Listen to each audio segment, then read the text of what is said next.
السلام علیکم میری پیاری پیاری ریڈرز، امید کرتی ہوں آپ سب خیریت سے ہوں گے۔ میں ہوں آپ کی رائٹر ہانا خان۔ جو ریڈرز میرے چینل پہ نیو ہیں انہیں فکشنل ناولز بائے ہانا خان کی جانب سے خوش آمدید۔ چینل کو سبسکرائب کر دیں، ایپیسوڈ کو لائک کر دیں اور کامنٹ باکس میں اپنی قیمتی رائے کا اظہار لازمی کریں۔ آج کی قصہ بہت مزیدار ہے، امید کرتی ہوں آپ سب کو بھی پسند آئے گی۔ تو جی چلتے ہیں آج کے ایپیسوڈ کی جانب۔ طلسم محبت از قلم ہانا خان، قسط نمبر 65۔ اس ناول کے تمام جملہ حقوق اس ناول کے مصنفہ ہانا خان کے پاس محفوظ ہیں، لہٰذا اس ناول کو کسی بھی پلیٹ فارم پر پوسٹ یا اپلوڈ کرنے سے گریز کریں۔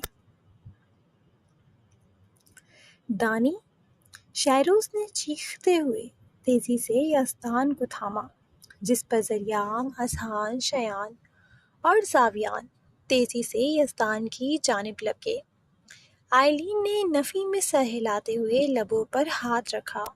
یہ سب تو نہیں چاہا تھا اس نے، کبھی نہیں۔ وہ نفی میں سر ہلاتے ہوئے دیوار سے جا لگی تھی۔ بڑے بابا، بابا، مختلف آوازیں گونجیں، لیکن یزدان نے شہروز کا سہارا لیتے ہوئے صرف ذریعام کی جانب دیکھا۔ اس کے لب بے آواز سے پھڑ پھڑائے۔ میری عفاف۔ یزدان کی بات پر ذریعام نے سختی سے اپنی آنکھیں مسلتے ہوئے نظریں چرائیں، اور یزدان کو لگا کہ وہ اب اگلی سانس نہیں لے پائے گا۔ اندر موجود وجود اس کی گڑیا تھی، اس کی چھوٹی سی معصوم سی گڑیا۔ یزدان کی سرمئی آنکھوں میں نمی سی چمکی۔ بڑے بابا، وہ ٹھیک ہو جائے گی، بھروسہ رکھیں۔ ذریعام نے یزدان کو حوصلہ دیا، جس پر یزدان نے اس کا ہاتھ بے دردی سے جھٹک دیا، جس پر ذریعام نے کرب سے اپنی آنکھیں مچھیں۔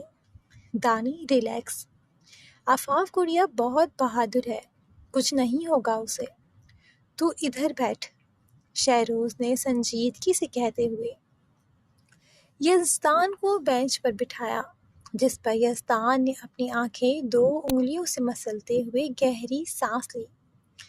دل میں ٹیسے سی اٹھتی محسوس ہو رہی تھیں، جبکہ اس نے دوبارہ آئلین کی یہاں موجودگی کے بارے میں سوچا بھی نہ تھا۔ دل و دماغ اس وقت آفاف میں اٹکا ہوا تھا۔ تم یہاں کیا کر رہی ہو آئلین؟ آئلہ نے چٹکتے ہوئے پوچھا۔ آئلہ کا لہجہ سخت اور 2 ٹوک سا تھا۔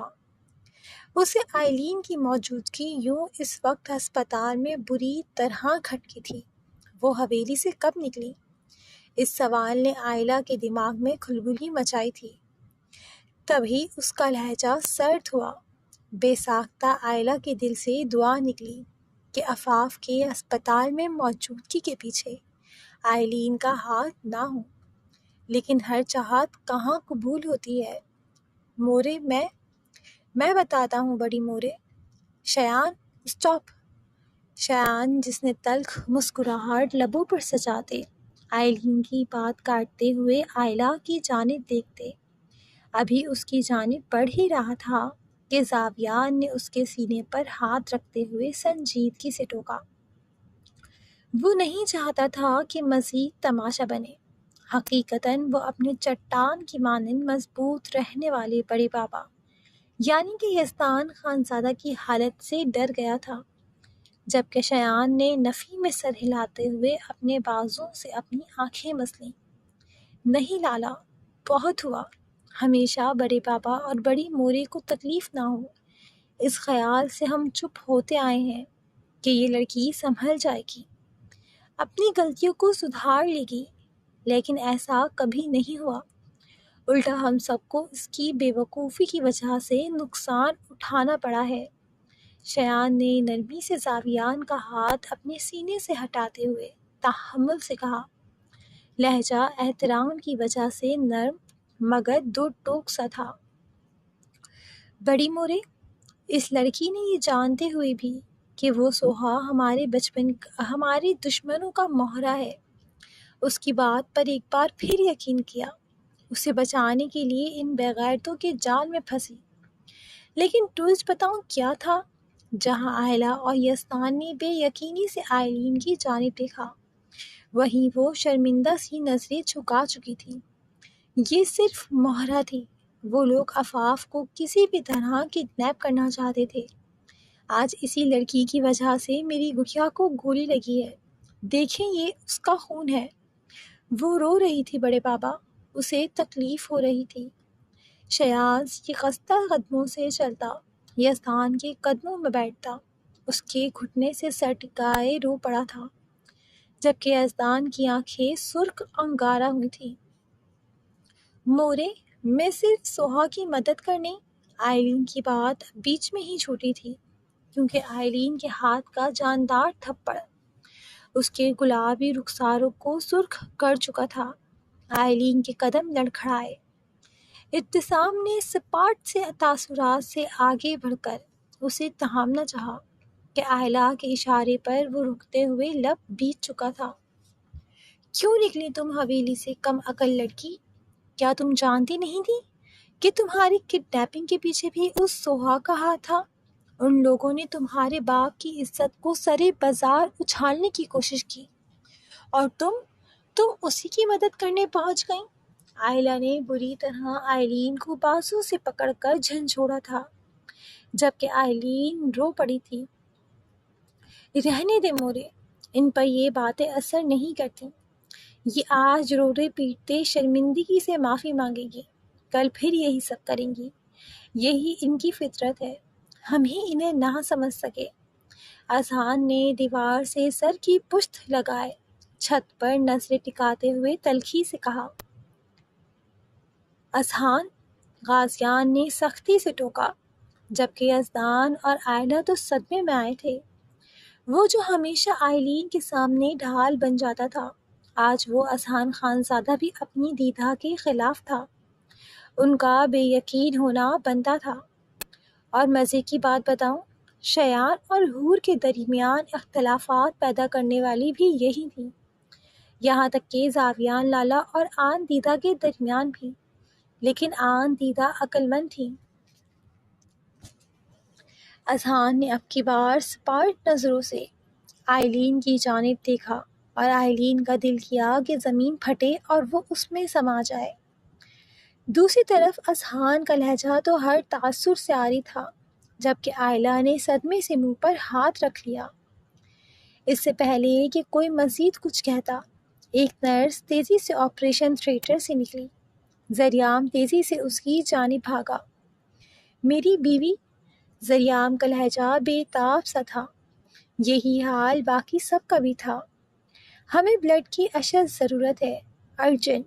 بلڈ بینک میں او نیگیٹو کا اسٹاک ختم ہو چکا ہے، نرس نے پریشانی سے کہا۔ نرس کی بات پر یزدان تڑپتے ہوئے اس کی جانب بڑھا۔ میرا بلڈ گروپ سیم ہے، آپ میرا بلڈ لے لیں۔ یہ ایک اتفاق ہی تھا کہ یزدان کا بلڈ گروپ عفاف کے بلڈ گروپ سے ملتا تھا۔ سب کی آنکھوں میں تشکر کے آنسو چمکے، کیونکہ او نیگیٹو ایک بہت نیا بلڈ گروپ تھا۔ مگر سر، مریضہ کے جسم سے خون بہت زیادہ بہہ چکا ہے، ہمیں مزید بلڈ کی ضرورت ہوگی، نرس نے مزید کہا۔ آپ جتنا چاہیں اتنا لے لیں، مجھے میری گڑیا صحیح سلامت چاہیے، یزدان نے دیوانگی کے عالم میں کہا۔ اس کا بس نہیں چل رہا تھا کہ وہ اپنے خون کا ایک ایک قطرہ عفاف کی رگوں میں ڈال دے۔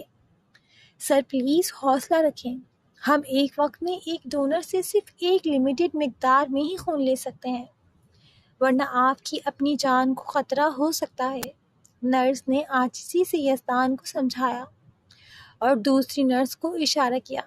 آپ ان کے ساتھ اندر جائیں تاکہ ہم پروسیس شروع کر سکیں۔ یزدان اپنی نم ہوتی سرمئی آنکھوں کو 2 انگلیوں سے مسلتا، اصوات میں سر ہلاتے ہوئے نرس کے ہمراہ آگے بڑھنے لگا کہ میرا بلڈ گروپ بھی سیم ہے۔ آئلین کی آواز پر یزدان کے قدم بے ساختہ رکے۔ وہ جانتا تھا کہ آئلین اور اس کا سیم بلڈ ہے۔ لیکن اگلے ہی پل وہ بغیر پیچھے مڑے تیز قدموں سے وہاں سے آگے بڑھ گیا۔ میڈم آپ آ جائیں، نرس کی آواز پر ابھی آئلین آگے بڑھتی کہ زریام کی سپاٹ آواز پر اس کے قدم رکے۔ آئلین خانزادہ کے خون کا ایک قطرہ بھی میری خانم کو نہیں چڑھے گا، میں خون کا انتظام کرتا ہوں۔ زریام کے دو ٹوک لہجے پر نرس نے کچھ تعجب سے اس کی جانب دیکھا، جبکہ آئلین نے خاموش نظروں سے اسے دیکھا۔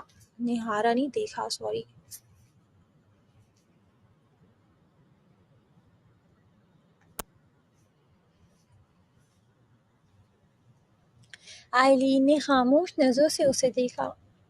سر، پیشنٹ کی جان، کچھ نہیں ہوگا میری خانم کو، اور میں نے کہہ دیا ہے کہ میں بلڈ کا انتظام کر رہا ہوں، آپ کو مل جائے گا۔ زریام نے دو ٹوک سے لہجے میں کہتے ہوئے فون نکالا۔ باقی سب بھی تیزی سے اپنے اپنے ریسورسز کے ذریعے ارجنٹ بیسس پر خون کا انتظام کرنے لگے، جو تھوڑا مشکل تھا مگر ناممکن نہیں۔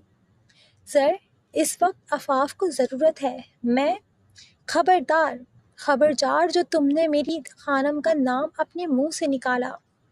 زریام بری طرح گرجا تھا، جس پر آئلین لرزتے ہوئے پیچھے ہٹی تھی، سرمئی آنکھوں میں بے یقینی سی اتری تھی۔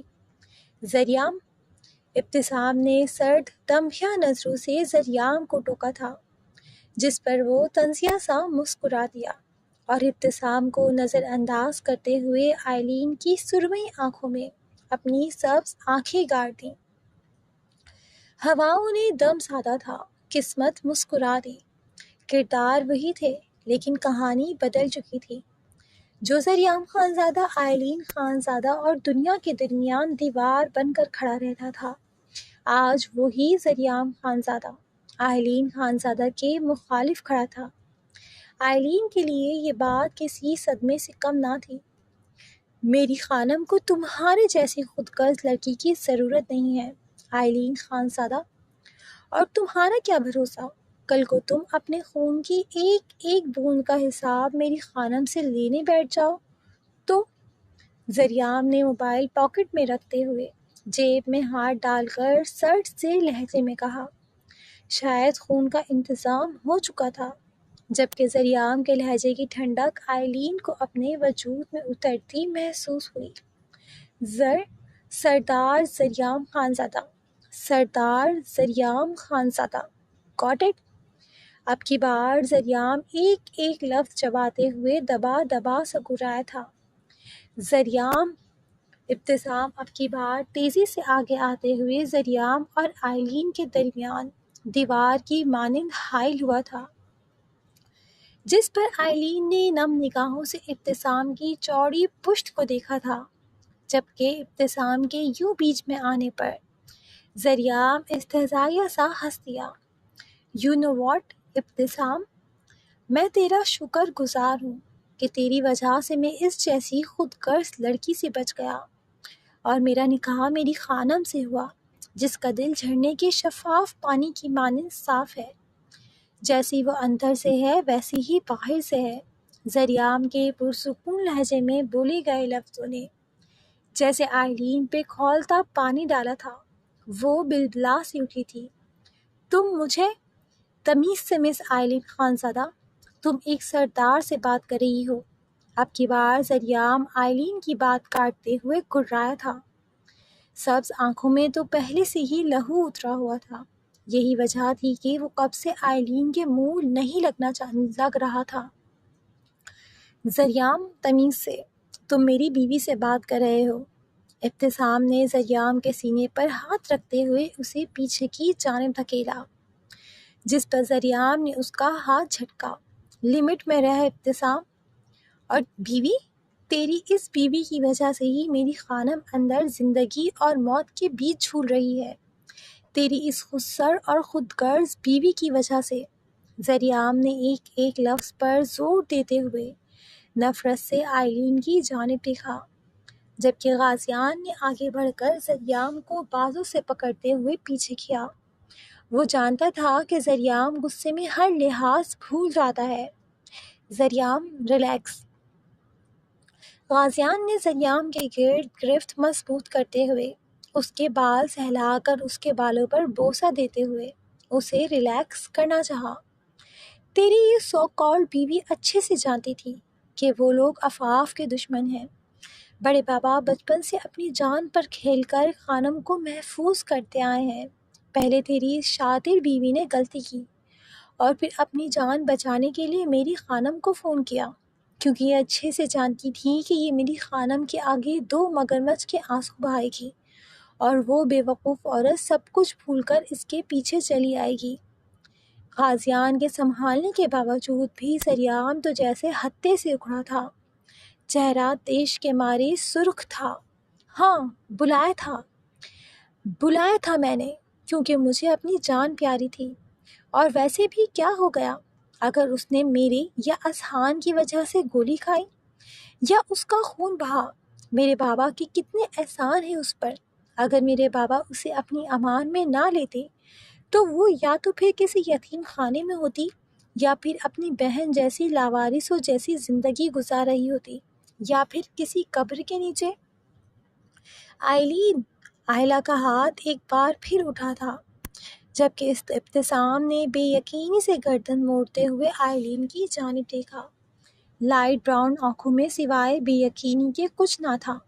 وہ اب بھی اپنے کیے پر نادم نہ تھی۔ آئلین کی زبان کو زہر اگلتے دیکھ کر ابتسام تو جیسے حیرت کے سمندر میں غوطہ زن ہوا تھا، جبکہ جہاں سریام کے نقوش پتھریلے ہوئے تھے پتھریلے کیا ہو گیا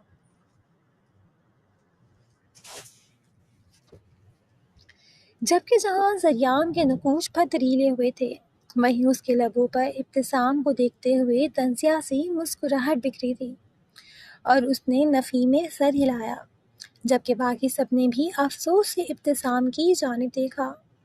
مورے آپ، ایک لفظ نہیں آئلین خانزادہ، ایک لفظ نہیں۔ آئلہ بری طرح دھاڑی تھی کہ اسے اپنے حلق میں خراشی سی پڑتی محسوس ہوئی تھی۔ بس کر دو، کتنا زہر بڑا ہے تمہارے دل میں اس معصوم سی لڑکی کے لیے۔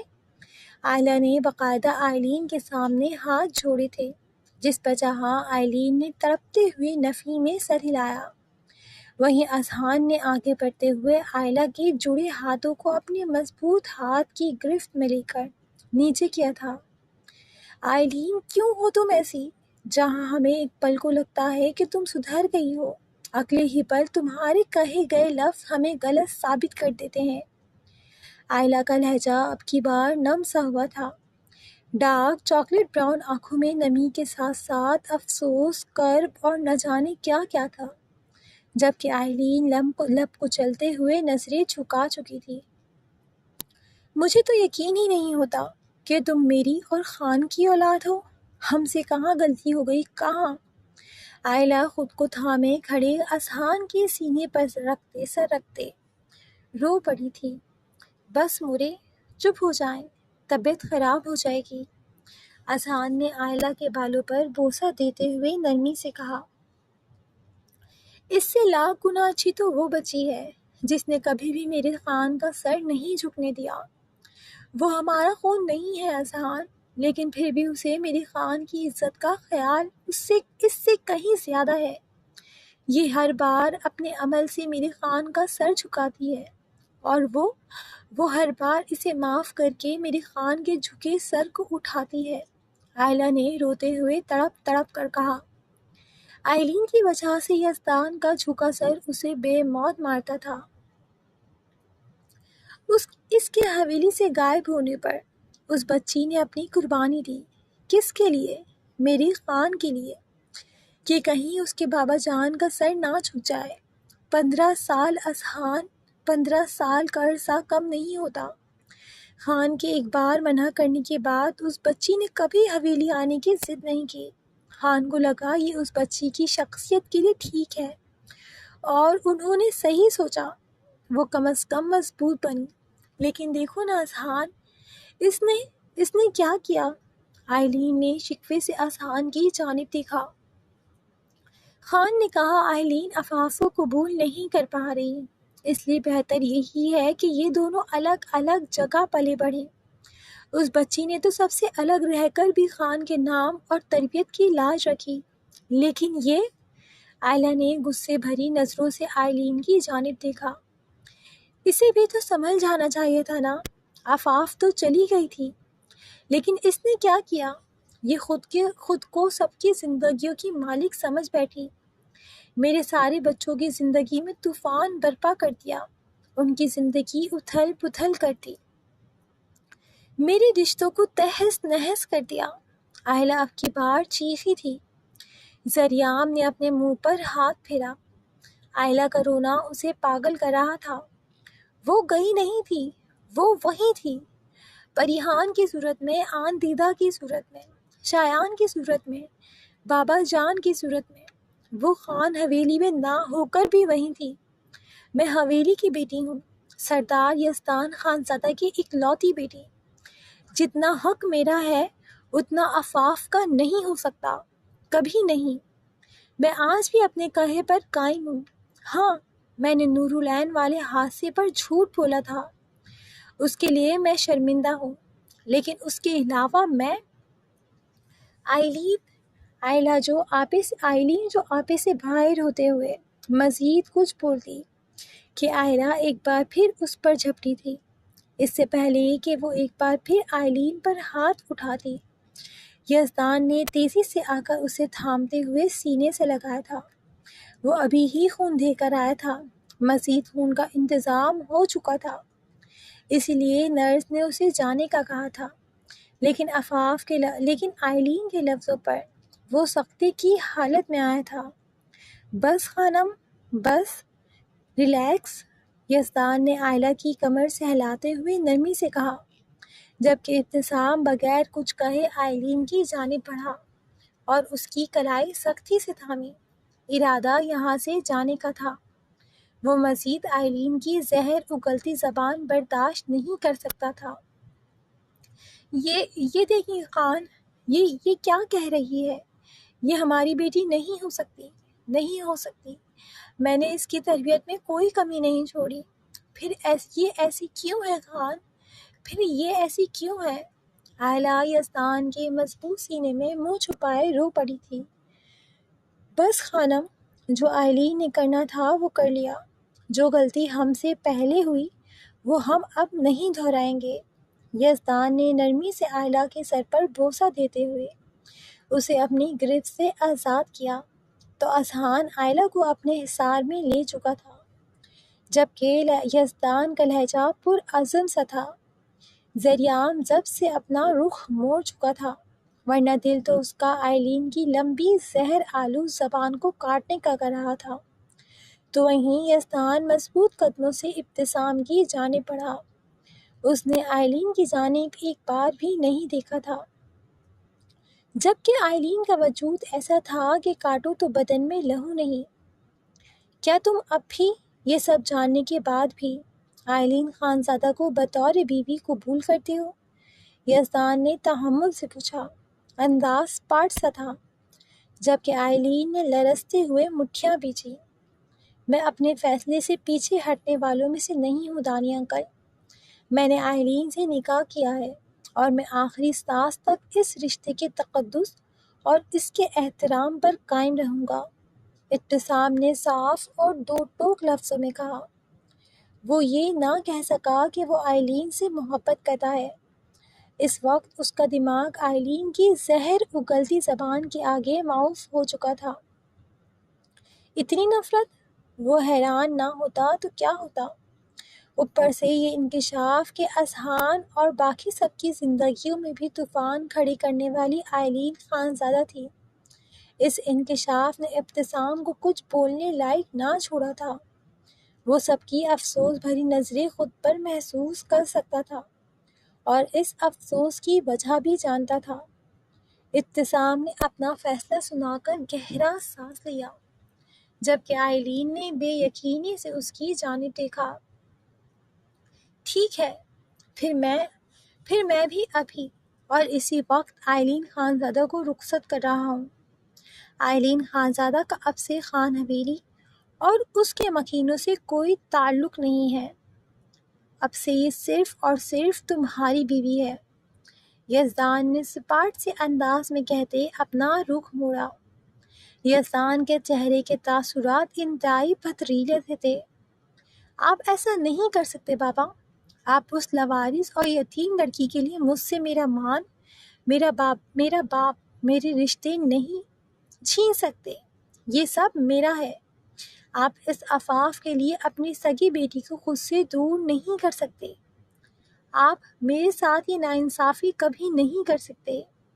آئلین شدید تیش اور تلملاہٹ کے عالم میں چیخی تھی۔ اپنے رشتوں کو عفاف کے ہاتھوں ہارنے کا خوف اسے باقاعدہ ضد اور ٹکراؤ پر لے آیا تھا۔ میں یہ فیصلہ کر چکا ہوں آئلین خانزادہ، اور یزدان خانزادہ اپنے کیے گئے فیصلوں سے کبھی پیچھے نہیں ہٹتا۔ یہ تمہاری سزا ہے جو مجھے تمہیں بہت پہلے دے دینی چاہیے تھی۔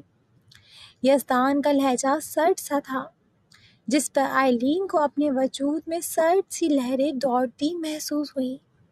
حقیقتاً وہ یزدان کے غصے سے ڈرتی تھی، حالانکہ یزدان نے کبھی بھی اس پر غصہ نہیں کیا تھا۔ جبکہ کچھ توقف کے بعد یزدان اب کی بات ابتسام سے ہم کلام ہوا۔ ابتسام، تم اسے لے جا سکتے ہو، اب یہ حویلی کی دہلیز پر قدم تب ہی رکھے گی جب اسے اپنی غلطیوں کا سچ میں احساس ہوگا اور پچھتاوا بھی ہوگا کہ اس نے کیا کیا ہے، صرف عفاف کے ساتھ ہی نہیں، باقی سب کے ساتھ بھی۔ اور آخری بات، میرے اور میری عفاف کے بیچ میں کسی تیسرے کو بولنے کی اجازت نہیں دیتا، لہٰذا آئندہ کوئی بھی میری بیٹی کے حوالے سے ایک لفظ بھی بولنے کی جرت نہ کرے، ورنہ اس کا سامنا بے رحم سردار یزدان خانزادہ سے ہوگا۔ یزدان نے سرد مگر دو ٹوک سے لہجے میں کہتے ہوئے اپنے کندھوں پر پڑی مردانہ شال کو جھٹکا، جبکہ ابتسام سر اسبات میں ہلاتا ہوا آئلین کی کلائی تھامے اسے کھینچتے ہوئے وہاں سے لے جا چکا تھا، جبکہ آئلین بے یقینی سے یزدان کی پشت کو دیکھتے ہوئے ابتسام کے ساتھ کھینچتی چلی گئی تھی۔ کتنے ہی مزید گھنٹے گزرے، پتہ ہی نہ چلا۔ آئلین اور ابتسام کے جانے کے بعد یزدان سر جھکائے فرش پر نگاہیں ٹکائے چپ چاپ بیٹھا تھا۔ آئلہ بھی اس کے پاس ہی بیٹھی، اس کے ہاتھ کو تھامے مسلسل اپنے سرد پڑتے ہاتھوں سے مسل رہی تھی۔ تو وہیں یزدان کی حالت یکسر مختلف تھی۔ وہ کسی سے بھی نظریں ملانے کے قابل نہ رہا تھا، نہ اپنے بھائیوں سے، نہ ہی اپنے بھتیجوں سے۔ اس کی سگی اولاد نے سب کی زندگیوں کے خوبصورت سال برباد کر دیے تھے، یہاں تک کہ اس نے اپنے ماں جائے اپنے سگے خون اپنے بھائی کو بھی نہ چھوڑا تھا جو اس پر جان چھڑکتا تھا۔ ایسی بھی کیا سرکشی، ایسی بھی کیا ضد۔ یزدان آزاردہ سا ہوا تھا، جبکہ لبوں پر اب بھی صرف ایک ہی دعا تھی کہ اس کی گڑیا، اس کی عفاف کو کچھ نہ ہو۔ دوسری طرف زریام سرخ ہوئی آنکھوں کے ساتھ چپ چاپ دیوار سے ٹیک لگائے کھڑا تھا۔ دل الگ خوف سے دھڑک رہا تھا۔ جس طرح وہ خود پر ضبط کیے کھڑا تھا، یہ صرف وہی جانتا تھا۔ یہی حال اذہان اور زاویان کا بھی تھا، جبکہ شایان یزدان کے گھٹنے پر سر رکھے خاموش بیٹھا تھا۔ شہروز یزدان کے کندھے پر ہاتھ رکھے کھڑا تھا، اپنے یار کا جھکا سر اسے بے موت مار رہا تھا۔ یہی حال غازیان اور دائس کا تھا۔ انہوں نے کہیں سنا تھا، ماں باپ کی سب سے بڑی آزمائش اولاد ہوتی ہے۔ آج یزدان خانزادہ کی زندگی میں آئلین کی صورت اس آزمائش کو دیکھتے سب کی آنکھیں نم تھیں۔ یزدان اور آئلہ جو اپنے رشتوں پر جان چھڑکتے تھے، جن کی محبت خود سے جڑے رشتوں کے لیے بے لوث سی تھی، کیا واقعی ان کی اولاد آئلین جیسی خود غرض ہو سکتی تھی؟ یقین کرنا مشکل تھا، لیکن ناممکن نہیں۔ اتنے میں لیڈی ڈاکٹر نرسز کے ہمراہ باہر آتی دکھائی دی۔ پچھلے کئی گھنٹوں سے آپریشن تھیٹر کی مسلسل جلتی لائٹ اب بند ہو چکی تھی۔ زریام اور یزدان کا دل جیسے ایک لمحے کو رکا تھا۔ سب کی بے چین اور خوف زدہ نظریں ڈاکٹر کے چہرے پر ٹکی تھیں۔ ڈاکٹر نے گہرا سانس لیا اور اپنے منہ سے ماسک ہٹاتے ہوئے وہاں موجود تمام لوگوں کی جانب دیکھا جن کے چہروں کی ہوائیاں اڑی ہوئی تھیں۔ ڈاکٹر، میری گڑیا کیسی ہے؟ شایان سب سے پہلے بے تابی سے آگے بڑھا، جبکہ زریام اور یزدان جیسے اپنی جگہ پر بت بنے کھڑے تھے۔ ان کے دل کی دھڑکنیں اس وقت اتنی تیز تھیں کہ کوریڈور کے سناٹے میں صاف سنائی جا سکتی تھیں۔ زریام کی مٹھیاں بیچھی ہوئی تھیں۔ وہ ڈاکٹر کے منہ سے نکلنے والے لفظ سننے کے لیے سانس روکے کھڑا تھا۔ ایسا لگتا تھا کہ اگر ڈاکٹر نے وہ نہ بولا جو وہ سننا چاہتا ہے تو وہ یہاں ابھی کھڑے کھڑے اپنی سانسیں گنوا بیٹھے گا۔ آفاف کا خون میں لت پت وجود ان گزرے ہوئے گھنٹوں میں ابھی تک اس کی آنکھوں کے پردوں سے نہیں گیا تھا، یہاں تک کہ ہاتھ اب بھی بری طرح کانپ رہے تھے۔ کب ہو گئی تھی آفاف زریام خانزادہ کو اتنی عزیز؟ سردار زریام خانزادہ اب بھی اس بات سے انجان تھا، بس وہ اتنا جانتا تھا کہ اندر موجود وہ نازک وجود اس کی سانسوں کے لیے لازم و ملزوم ہے۔ اسے ہر حال میں وہ نازک وجود اپنی پناہوں میں چاہیے تھا۔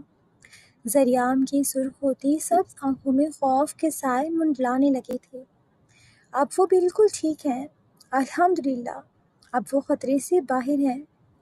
ڈاکٹر نے دھیمی سی نرم سی مسکراہٹ لبوں پر سجاتے جیسے سب کو تسلی دی۔ یہ ایک جملہ نہیں تھا، بلکہ وہاں کھڑے وجودوں کے لیے زندگی جیسا تھا۔ ان زندگی بخش لفظوں کو سنتے ہی جیسے وہاں کھڑے وجودوں کے رکے ہوئے سانس بحال ہوئے تھے۔ یزدان نے دونوں ہاتھ اٹھا کر شکر کے انداز میں منہ پر پھیرے تو باقی سب کے لبوں سے بے ساختہ شکر اللہ نکلا تھا، مگر وہیں زریام جو اب تک چٹان کی مانند کھڑا تھا ان لفظوں کو سنتے ہی جیسے بھری بھری ریت کی مانند بکھرتا چلا گیا۔ اس کی ٹانگوں نے اس کا بوجھ اٹھانے سے انکار کیا تو وہ گھٹنوں کے بل وہیں اسپتال کے ٹھنڈے فرش پر بیٹھتا چلے گیا۔ اس نے اپنے چہرے کو دونوں ہاتھوں میں چھپا لیا۔ اس کی خانم ٹھیک تھی، محفوظ تھی، یہ احساس خوش کن تھا۔ زریام خانزادہ کا وجود اس احساس کو محسوس کرتے بری طرح کپکپاہٹ کا شکار ہوا اور وہ پھوٹ پھوٹ کر رو پڑا۔ اس کے ضبط کے سارے بندھن ٹوٹ چکے تھے۔ وہ وہیں فرش پر اپنے رب کی بارگاہ میں سجدہ ریز ہوتے رو پڑا تھا۔ اس کی طرف کی لاج رکھ لی گئی تھی، اس کی دعاؤں کو سن لیا گیا تھا، اسے زندگی کی نوید سنا دی گئی تھی، اسے اس کی زندگی واپس لوٹا دی گئی تھی۔ زریام کا دل مسرور سا ہوا تھا۔ زندگی میں پہلی بار وہ اپنے جذبات سنبھالنے سے قاصر تھا۔ یزدان نم سا مسکراتے ہوئے زریام کی جانب مضبوط قدموں سے بڑھا تھا اور اگلے ہی پل وہ دوزانوں بیٹھتے زریام کو اپنے سینے سے لگا چکا تھا۔ یزدان کے سینے سے لگنے کی دیر تھی کہ وہ اپنے بڑے بابا کی گرفت مضبوط کرتے بچوں کی مانند پھوٹ پھوٹ کر رو پڑا تھا، جیسے اپنے اندر کا سارا غبار ان آنسوؤں کے ذریعے بہا دینا چاہتا ہو۔ آفاف کو خون میں لت پت کھینچ کھینچ کر سانس لیتے دیکھ کر وہ حقیقتاً خوفزدہ ہو گیا تھا۔ بس میرے شیر، تمہاری خانم اور میری گڑیا بالکل ٹھیک ہے، اسے کچھ نہیں ہوا، اللہ نے ہماری سن لی، یزدان نے زریام کی کمر تھپتھپاتے نم سے لہجے میں کہا۔ زریام کا یہ انداز یزدان کے لیے حیران کن تھا، جبکہ زریام نے اسبات میں سر ہلاتے ہوئے اپنے آنسو یزدان کے کندھے سے صاف کیے۔ اس نے دھیرے سے سر اٹھایا اور اپنی سرخ بھیگی ہوئی نظروں سے ڈاکٹر کی جانب دیکھا، جو زریام کی اس حالت پہ ایک گہرا سانس لیا اور اپنی بات کو وہیں سے کنٹینیو کیا جہاں سے وہ رکی تھی۔ گولی ان کے پیٹ کے نچلے حصے یعنی بالکل سائٹ پر پہلو کی طرف لگی تھی خوش قسمتی سے گولی کا رخ بالکل ترچھا تھا، جس کی وجہ سے وہ صرف باہر کی گوشت اور مسلز میں ہی پھنس کر رہ گئی اور پیٹ کے اندر گہرائی تک نہیں پہنچی۔ وہاں کھڑے باقی سب لوگ ذریعام سے نظر ہٹاتے ایک بار پھر ڈاکٹر کی جانب متوجہ ہوئے اور دم سادے بالکل بنا پلکے جھپکائے ڈاکٹر کی ایک ایک بات بہت غور سے سننے لگے۔ ڈاکٹر، کوئی نقصان، کسی طرح کا کوئی اندرونی یا پرسنل نقصان تو نہیں ہوا نا میری بچی کو؟ آئلہ نے آگے بڑھتے ڈرتے پوچھا۔ دل کے کہیں کونے میں ایک ڈر سانپ کی مانند پھیلائے بیٹھا تھا، جبکہ آنکھوں کے منظر پر سالوں پہلے کا اپنا ایکسیڈنٹ اور پھر اس ایکسیڈنٹ کے بعد ہونے والی محرومی کا منظر کسی فلم کی مانند چلا تو اس کا دل جیسے خوف نے جکڑا تھا۔ اس کے دل کو جیسے خوف نے جکڑا تھا۔ تو وہیں یزدان نے آگے بڑھ کر آئلہ کے گرد بازو لپیٹتے اسے سینے سے لگایا تھا۔ وہ آئلہ کے سوال میں چھپا خوف سمجھ چکا تھا، جبکہ ذریعام نے سفید پڑتے چہرے کے ساتھ اپنے لب کچلے۔ وہ آئلہ کی بات کا مطلب سمجھ چکا تھا۔ دوسری جانب آئلہ کے سوال سن کے ڈاکٹر کے چہرے پر ایک دھیمی سی مسکراہٹ آئی۔ وہ ایک ماں کے اس پوشیدہ خوف کو بخوبی سمجھ گئی تھی۔ آپ بالکل بے فکر رہیں، میں جانتی ہوں آپ کا اشارہ کس طرف ہے۔ چونکہ گولی بالکل سائٹ پر مسلز میں رک گئی تھی، اس لیے اس نے اندرونی نازک حصوں کو چھوا تک نہیں ہے۔ وہ بالکل محفوظ ہے اور انہیں آگے چل کر زندگی میں کوئی پرسنل مسئلہ یا نقصان نہیں ہوگا۔ یہ ایک معجزہ ہے۔ ہم نے آپریشن کر کے گولی کامیابی سے نکال دی ہے۔ ڈاکٹر نے آئلہ کا ہاتھ تھپتھپا کر ان کا سارا وہم دور کر دیا، جس پر آئلہ نے پرسکون سانس لیا۔ جس تکلیف سے کئی سالوں تک وہ گزری تھی، اب وہ نہیں چاہتی تھی کہ اس تکلیف سے عفاف گزرے۔ ڈاکٹر، کسی طرح کی کوئی اور خطرے والی بات تو نہیں ہے نا؟ اسے تکلیف تو نہیں ہوگی؟ ہمیں کس طرح کی احتیاط کرنی ہے؟ آپ مجھے سب بتائیں، کچھ بھی چھپائیے گا مت۔ ذریعام نے منہ پر ہاتھ پھیرتے گہرا سانس لیتے ڈاکٹر کی جانب بڑھتے ایک ہی سانس میں کئی سوال پوچھ ڈالے۔ انداز میں بے چینی سی تھی، جس پر اب کے ڈاکٹر سمیت باقی سب بھی مسکرا دیے۔ وہ اس وقت عفاف کے لیے ضرورت سے زیادہ اوور پروٹیکٹیو ہو رہا تھا، جیسے اب وہ اسے پوری دنیا سے چھپا لینا چاہتا ہو تاکہ کوئی بھی غم، دکھ یا تکلیف اس کو چھو بھی نہ سکے۔ مسٹر ذریعام خانزادہ، ریلیکس، میں آپ کی فکر سمجھتی ہوں، لیکن کوئی پریشانی والی بات نہیں ہے۔ ڈاکٹر نے اسے تسلی دی۔ بس گولی لگنے کی وجہ سے جسم سے خون کافی بہہ چکا تھا، اس لیے ان کے جسم میں خون کی شدید کمی ہو گئی ہے۔ خون کی کمی کو پورا کرنے کے لیے ابھی انہیں بلڈ ڈرپ لگائی ہوئی ہے۔ جیسے ہی یہ پروسیس پورا ہوگا، حالت مزید بہتر ہو جائے گی۔ ڈاکٹر، خون کا مزید انتظام کرنا ہے تو مجھے بتائیں، اور میری بیوی ہوش میں کب تک آئے گی؟ ذریعام نے اضطرابی کیفیت میں اگلا سوال پوچھا۔ اس کا بس نہیں چل رہا تھا کہ کب وہ عفاف کو آنکھیں کھولتے دیکھ کر اپنے سینے میں بیچ کر دنیا سے چھپا لے۔ آخر کب وہ عفاف کو لے کر اتنا شدت پسند ہوا تھا، وہ شاید خود بھی نہیں جانتا تھا۔ نہیں، فی الحال مزید خون کی ضرورت نہیں ہے، آپ نے جو ارینج کیا تھا وہ کافی ہے۔ ڈاکٹر نے ذریعام کی بے تابی پر نرمی سے جواب دیا۔ اور جہاں تک ہوش میں آنے کی بات ہے تو انہیں نیند کے اینستھیزیا کا اثر ختم ہونے میں ابھی کچھ گھنٹے لگیں گے۔ چونکہ زخم بالکل پہلو پر ہے، اس لیے آنے والے کچھ دن بہت اہم ہیں۔ انہیں زیادہ ہلنے جھلنے نہیں دینا تاکہ ٹانکے محفوظ رہیں۔ جب وہ ہوش میں آئیں تو انہیں کھانسی یا کسی بھی قسم کے جھٹکے سے بچانا ہے، کیونکہ اس سے زخم پر دباؤ پڑ سکتا ہے۔ ڈاکٹر نے ایک پل کے لیے توقف لیا اور پھر عفاف کی موجودہ صورتحال کے بارے میں بتایا۔ ابھی سرجری کے بعد ہم نے انہیں اندر ہی ریکوری روم میں شفٹ کر دیا ہے۔ تاکہ ان کی حالت کو پوری طرح مانیٹر کیا جا سکے۔ جیسے ہی وہ ہوش میں آئیں گی اور بلڈ پریشر اسٹیبل ہوگا، ہم انہیں پرائیویٹ روم میں شفٹ کر دیں گے۔ تب تک آپ میں سے کوئی ایک اٹینڈنٹ اس سامنے والے مین دروازے سے اندر جا کے انہیں دیکھ سکتا ہے، لیکن وہاں ایک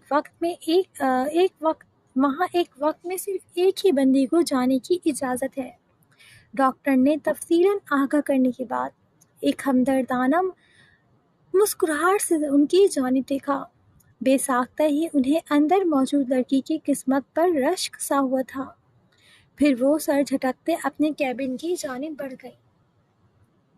ڈاکٹر کے جاتے ہی زریعہ بنا ایک پل ضائع کیے بے تاب سا اسی ویٹنگ ایریا کے ساتھ بنے مخصوص دروازے کی جانب بڑھا، جس پر جہاں غازیان اور داعش نے نم سا ہنستے ہوئے یزدان کی جانب دیکھا، تو وہیں یزدان نے نفی میں سر ہلاتے پاس کھڑے اذہان اور شیان کو بازو کے حصار ملے تھے۔